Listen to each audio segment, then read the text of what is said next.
წინარე ნასყიდობის ფარგლებში მხარეებმა შეიძლება მიაღწიონ შეთანხმებას, რომ ერთი მხარე გადასცემს მეორე მხარის თანხას, ხოლო მეორე თავის მხრივ გადასცემს რაიმე ნივთს, ან დაპირდება, რომ მომავალში გადასცემს ამ ნივთს, ხოლო რაღაც პერიოდის შემდეგ ერთობლივად გააფორმებენ უკვე ძირითადი ნასყიდობის ხელშეკრულებას. წინარე ნასყიდობის ხელშეკრულებაში მნიშვნელოვანია განისაზღვროს, ვინ არიან მხარეები, რა არის ხელშეკრულების საგანი, რაც უფრო დეტალურად იქნება გაწერილი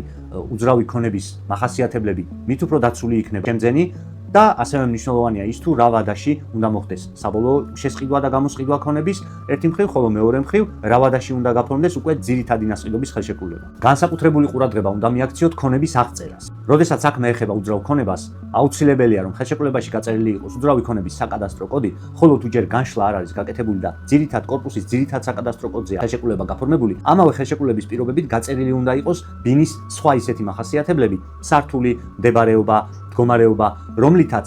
შეძლებთ იდენტიფიცირებას თუ რომელ ბინაზეა საუბარი. მიუხედავად იმისა, რომ ჯერ კიდევ ინდივიდუალური